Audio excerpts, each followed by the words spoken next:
हर रोज एक नई कहानी देखने के लिए चैनल को सब्सक्राइब करें और बेल आइकन को दबाना ना भूलें। शिखरपुर नामक एक गांव में भूषण अपनी बीवी फाल्गुनी और दो छोटे बेटे बेटी राधा और राजू के साथ रहा करता था। भूषण अपने खेत में सब्जियां उगाता था और उन्हें बाजार में जाकर बेचा करता था। सब्जी ले लो, सब्जी ताजा ताजा हरे भरे सब्जी, सब्जी ले लो सब्जी। अरे भाई साहब, मुझे 2 किलो भिंडी और टमाटर दे दो। अरे भूषण भाई, तुम्हारे खेत की सब्जियां पूरे बाजार में सबसे फ्रेश और स्वादिष्ट होती हैं। मुझे 3 किलो प्याज और 2 बड़ी जोड़ी मेथी देना, और साथ ही 20 रुपए का थोड़ा पुदीना भी डाल देना। जी शुक्रिया, मैं अभी आपकी सब्जियां पैक कर देता हूँ। भूषण अपने खेत में सब्जियों को बहुत ही प्यार और स्नेह से उगाता। गर्मी का मौसम आ चुका था। तपती धूप में भूषण सब्जियां बेचता। उसकी बीवी उसे रोज जाते समय ठंडा ठंडा नींबू पानी बना कर देती। जल्दी करो फाल्गुनी, मुझे देरी हो रही है बाबा। ये लीजिए, वो पड़ोस वाली लतिका जी है ना, उनके यहाँ फ्रिज से बर्फ लेने गई थी। वो इतनी अमीर है, लेकिन उनमें रत्ती भर का घमंड नहीं है। उनके घर गई तभी ऐसे लगा जैसे रेगिस्तान से हिमाचल की पहाड़ियों में चली गई। क्योंकि उनके घर में तो हर तरफ एसी लगी हुई थी। काश हमारे पास भी एसी होता। दिन में सपने मत देखो। और जल्दी से ये नींबू पानी का गिलास मुझे पकड़ा दो, ताकि मैं इसे पीकर सब्जी बेचने के लिए निकलूं। एक तो पहले ही सूरज सर पर चढ़ चुका है और आज बहुत लेट भी हो गया है। भूषण ठंडा ठंडा नींबू पानी पीता है और वो सब्जी बेचने निकल पड़ता है। लेकिन जैसे ही वो घर के बाहर कदम रखता है, अचानक से जमीन में क्रैक्स होने लगते हैं और एक खतरनाक भूकंप आ जाता है जो पूरा गांव तबाह करके रख देता है। आधा गांव उस भयानक भूकंप में खत्म हो जाता है। भूषण, फाल्गुनी और राधा, राजू चारों सही सलामत बच जाते हैं। लेकिन उनका सब कुछ बर्बाद हो चुका था। अब वो सड़क पर आ चुके थे। भीषण गर्मी में वो चारों यहाँ से वहां नंगे पांव भटकते फिरते हैं। माँ, पापा, मेरे पाँव बहुत जल रहे हैं। और मेरे भी माँ पापा। राधा बिटिया, तू मेरे पास आ। राजू बेटा आओ। भूषण राधा को अपनी गोदी में उठाकर चलता है और फाल्गुनी राजू को अपनी गोदी में उठाकर चलती है। दोनों मियाँ बीवी के पैरों पर मानो अंगारों जैसे चटके लगते हैं। उनके आंखों से आंसू निकलते हैं, लेकिन वो दोनों अपने बच्चों के लिए उफ तक नहीं करते। वो सभी एक नदी किनारे रुककर पानी पीते हैं और एक पेड़ की छांव में झोपड़ी बनाकर उसमें रहने लगते हैं। एक झटके में सब कुछ खत्म हो गया। मेरी खेती, मेरा घर, सब कुछ। अब हम कैसे जिएंगे इस जान लेने वाली भयंकर गर्मी में? हमारे बच्चे। जी, आप इस तरह हिम्मत हारेंगे तो कैसे चलेगा भला। हम दोनों अपने बच्चों के लिए मेहनत करेंगे, उन्हें किसी भी चीज की कमी नहीं होने देंगे। फाल्गुनी और भूषण दोनों ही एक अमीर आदमी के यहाँ नौकरों वाला काम ढूंढ लेते हैं और वहीं पर काम करने लगते हैं। उस अमीर आदमी का नाम धनराज होता है और वो अपनी बीवी सागरिका और छोटी बेटी टीना के साथ रहता था। उनके घर में हर एक कमरे में एसी लगा हुआ था। एक दिन जब राजू और राधा दोनों ही अपने माँ पापा संग काम पर आते हैं, तभी वो टीना के कमरे में बाहर चुपके से देखते हैं। टीना, ये लो बेटा, आइसक्रीम, कपकेक और कोल्ड ड्रिंक्स। आराम से बैठकर पियो और अपना फेवरेट कार्टून देखो। इसके बाद स्टडी करना है आपको, ओके बेटा? हाँ मम्मा, मैं एक बार में समझ जाती हूँ। आप बार बार मत बोला करो। मुझे एक ही चीज, मैं कोई दूध पीती बच्ची नहीं हूँ। ठीक है बाबा, जरा कुछ बोलो नहीं कि बस हिटलर बन जाती है। अच्छा, मैं एसी ऑन करके जा रही हूँ। जब ज्यादा ठंडा लगे तब एसी ऑफ कर देना, ओके? ओके। सागरिका टीना के कमरे की एसी ऑन करके चली जाती है और उस कमरे से ठंडी ठंडी हवा बाहर भी आ रही थी, जिसका आनंद राधा और राजू चुपके से उठा रहे थे। वाह यार राजू, है ये टीना कितनी भाग्यवान है ना, इसके कमरे में तो एसी है। हाँ हाँ राधा, काश हम भी एसी में ही रह पाते। तभी टीना उन दोनों को देख लेती है और वो गुस्से से आग बबूला हो जाती है। तुम दोनों गरीब फटीचर लोग यहाँ पर मेरे कमरे के बाहर खड़े रहकर फ्री फंड में एसी की हवा खा रहे हो। बेवकूफ, बेशर्मो, हाँ, निकल जाओ यहाँ से। टीना उन दोनों को धक्का मार कर गिरा देती है। तभी वहां पर धनराज, सागरिका, भूषण और फाल्गुनी आ जाते हैं। राधा, राधा बिटिया, राजू बेटा, तुम दोनों ठीक तो हो ना? तुम्हें ज्यादा चोट तो नहीं आई ना? नहीं पापा, हम ठीक हैं। पक्का ना बच्चों? हाँ माँ, पक्का। मम्मा, पापा, ये दोनों गरीब मेरे रूम के बाहर खड़े होकर एसी की हवा खा रहे थे। सागरिका और धनराज गुस्सा हो जाते हैं और फाल्गुनी और भूषण को खूब सुनाते हैं। अरे तमीज वगैरह कुछ सिखाया है कि नहीं तुम दोनों ने अपने बच्चों को? हमने गलती कर दी जो तुम्हारे गंदे घटिया बच्चों को हमारे साफ और सुंदर से घर में आने दिया। इनसे कहो कि अभी के अभी यहाँ से रफा दफा हो जाए, वरना मुझसे बुरा कोई नहीं होगा। लेकिन मालकिन, मैंने कहा ना, निकालो इस कचरे को मेरे शीश महल से बाहर, वरना मैं तुम दोनों को काम से हटा दूंगी और किसी और को रख लूंगी। समझ गए तुम दोनों? मजबूर और लाचार फाल्गुनी और भूषण राधा और राजू को झोपड़ी वापस जाने कहते हैं और वो दोनों भी बिना कुछ कहे चुपचाप चले भी जाते हैं। कुछ दिनों बाद थोड़े बहुत पैसे आने के बाद वो लोग एक छोटे से किराए के मकान में शिफ्ट हो जाते हैं। तभी माँ पापा, हम अब एक घर में रहने तो आ गए, लेकिन यहाँ पर तो सिर्फ एक पंखा ही है। क्या हम अपने घर में एक एसी लगा लें? हाँ माँ पापा, हमें भी टीना की तरह एसी के कमरे में रहना है और ठंडी ठंडी हवा खाते हुए सोना है। हाय, कितना सुंदर लगेगा फिर तो। मुझे माफ कर दो मेरे बच्चों, लेकिन मैं तुम्हारी ये मांग पूरी नहीं कर सकता, क्योंकि हम इतने पैसे नहीं कमाते जो हम एसी खरीद सकें। माफ करना बच्चों, माफ करना। रूठो मत, मेरे पास एक उपाय है जिससे एसी की जैसी हवा लगेगी, लेकिन ये वाली एसी थोड़ी देसी और अतरंगी है। फाल्गुनी गीले रजाइयों को खिड़कियों पर टांगती है जिससे घर ठंडा हो जाता है, लेकिन इसके बावजूद भी दोनों बच्चों का मुंह उतरा हुआ ही रहता है। फाल्गुनी और भूषण भी बहुत दुखी होते हैं।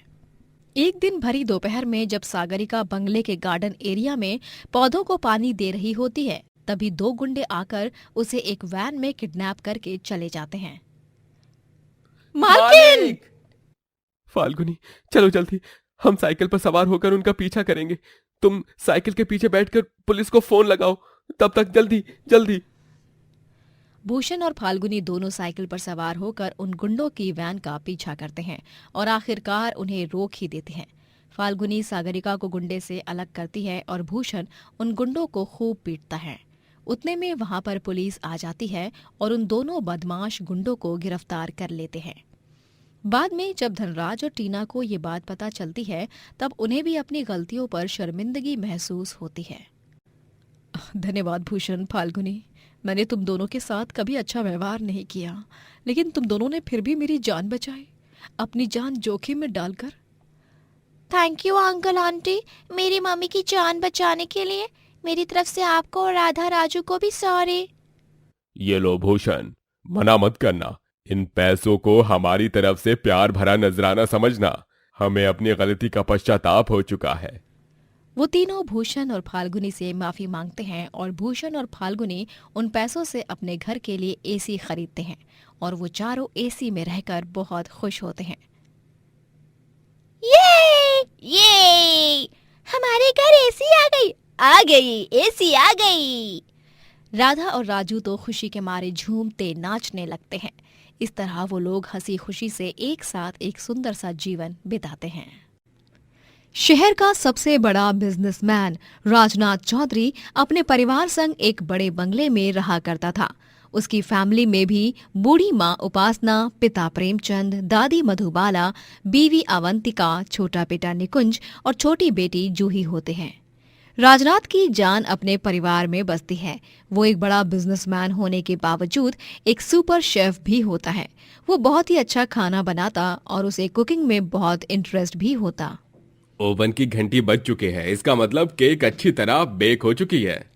राजनाथ बेकिंग ग्लव्स पहनता है और अवन में से केक बाहर निकालता है और उसे पाइपिंग बैग और डेकोरेटिव आइटम से सजाता है। वो डाइनिंग रूम में सारा खाना परोसता है और अपनी दादी मधुबाला की आंखों पर पट्टी बांधकर उसे डाइनिंग रूम में ले आता है। अरे चीकू, तू मुझे कहाँ ले जा रहा है? जल्दी से मेरी आंखों की पट्टी उतार दे। And the surprise is here. Done done done. Madhubala पूरे डाइनिंग रूम की सजावट देख बहुत खुश हो जाती है। पूरा परिवार एक साथ मिलकर उसे उसके 70वें जन्मदिन पर बधाइयां देते हैं। हैप्पी बर्थडे दादी। हैप्पी बर्थडे माँ जी। दादी, मैंने ये सारे आपके मनपसंद पकवान बनाए हैं। आज आपका 70th बर्थडे है, इसलिए आपके फेवरेट डिशेस आपके लाडले चीकू की तरफ से। हाय मेरा चीकू, तू कितना अच्छा है। भगवान तुझे लंबी उम्र दे और खूब तरक्की भी। जुग जुग जियो मेरे लाल। शुक्रिया बेटा। सभी खाना खाने बैठते हैं और मधुबाला अपने बर्थडे केक को भी कट करती है। वाह पापा, आपने तो इतना अच्छा केक बनाया है कि बस पूछिए मत। आपने सारी बेकरीज और केक शॉप को फेल कर दिया। बेस्ट केक पापा। अरे आखिर प्रेमचंद चौधरी का बेटा है, फिर इतना मल्टी टैलेंटेड तो होगा ही ना। बट आई मस्ट से राज, खाना भी बहुत ही स्वादिष्ट बना है। मैं तो कभी कभी सोच में पड़ जाती हूँ कि तुम इतना अच्छा खाना बना कैसे लेते हो। अवंतिका बहू, ये सब तो ये बचपन से सीखते आ रहा है। इतना बड़ा महल जैसा घर होने के बावजूद भी ये किचन रूम में आकर पढ़ाई करता और साथ ही साथ मुझे और बाकी सर्वेंट्स को खाना बनाते हुए देखता, और देख देख कर इसने सीख लिया। पूरे परिवार को खाना बहुत पसंद आता है और सभी राजनाथ की खूब तारीफ करते हैं और उसे शगुन भी देते हैं। राजनाथ अपनी दादी मधुबाला को एक बड़ा सा तोहफा भी देता है। उसके बाद टाइम फॉर अ सेल्फी। चलिए एक फैमिली सेल्फी लेते हैं। राजनाथ अपनी पूरी फैमिली के साथ एक सेल्फी भी क्लिक करता है, लेकिन उसे नहीं पता था कि ये सेल्फी उसके परिवार के साथ आखिरी सेल्फी होने वाली थी। अगले दिन जब राजनाथ एक बिजनेस ट्रिप पर जाता है, तभी उसका बिजनेस राइवल खुफिया तरीके से उसके घर में बॉम्ब प्लांट करवाता है और पूरा परिवार बॉम्ब ब्लास्ट में मर जाता है। जब राजनाथ ट्रिप से वापस लौटता है, तभी वो अपने घर को जलकर राख होते हुए देखता है। नहीं, मेरा परिवार, मेरी दादी, मेरे बच्चे, मेरे माँ पापा, मेरी बीवी, ऐसा नहीं हो सकता। ये क्या हो गया? मैं तो बर्बाद हो गया। नहीं। मिस्टर चौधरी, हिम्मत रखिए। इन्वेस्टिगेशन से कुछ ठोस सबूत हाथ नहीं लगा है। आई थिंक ये ब्लास्ट घर से ही किसी सिलेंडर ब्लास्ट या कोई और रीजन की वजह से हुआ है। पुलिस ऑफिसर्स को बॉम्ब का कोई सबूत नहीं मिलता और उन्हें ऐसा लगता है कि ये ब्लास्ट सिलेंडर के या किसी और कारण की वजह से हुआ है। लेकिन बेचारे राजनाथ की दुनिया एक पल में ही खत्म हो चुकी थी। उसकी फैमिली उसकी जान थी और आज वही उससे छिन चुकी थी। इतना ही नहीं, अब वो उसका बिजनेस भी डूब चुका था, क्योंकि उसके करोड़ों के पैसे जो उसने अपने घर की तिजोरी में रखे थे वो भी जलकर राख हो चुके थे। राजनाथ अब सड़क पर ही रहने लगता है। इतना ही नहीं, वो घास और फूस से एक छोटी सी झोपड़ी तैयार करता है और उसी में रहने लगता है। अब मुझे चीकू कहकर कौन पुकारेगा दादी? अब मुझे पापा कौन कहेगा? अवंतिका, मेरा प्यार, पापा, माँ, आप दोनों तो मेरी जान थे। एक पल में मर गया मैं भी। आप सबकी बहुत याद आ रही है, बहुत याद आ रही है। राजनाथ बुरी तरह सदमे में जा चुका था, लेकिन समय के साथ वो थोड़ा थोड़ा ठीक होने लगता है। अपना जीवन यापन करने के लिए वो गांव में नौकरी ढूंढने लगता है। अखबारों में ये न्यूज़ छपने लगती है कि कैसे इतना बड़ा बिजनेसमैन इतना गरीब बन चुका है। अरे ये देखो कौन मेरे पास नौकरी मांगने आया है? इतना बड़ा बिजनेसमैन राजनाथ चौधरी। लेकिन अफसोस, अभी ये अमीर नहीं रहा। इसकी हालत तो बद से बदतर हो चुकी है। अब तो ये हमसे भी ज्यादा गरीब हो चुका है बेचारा।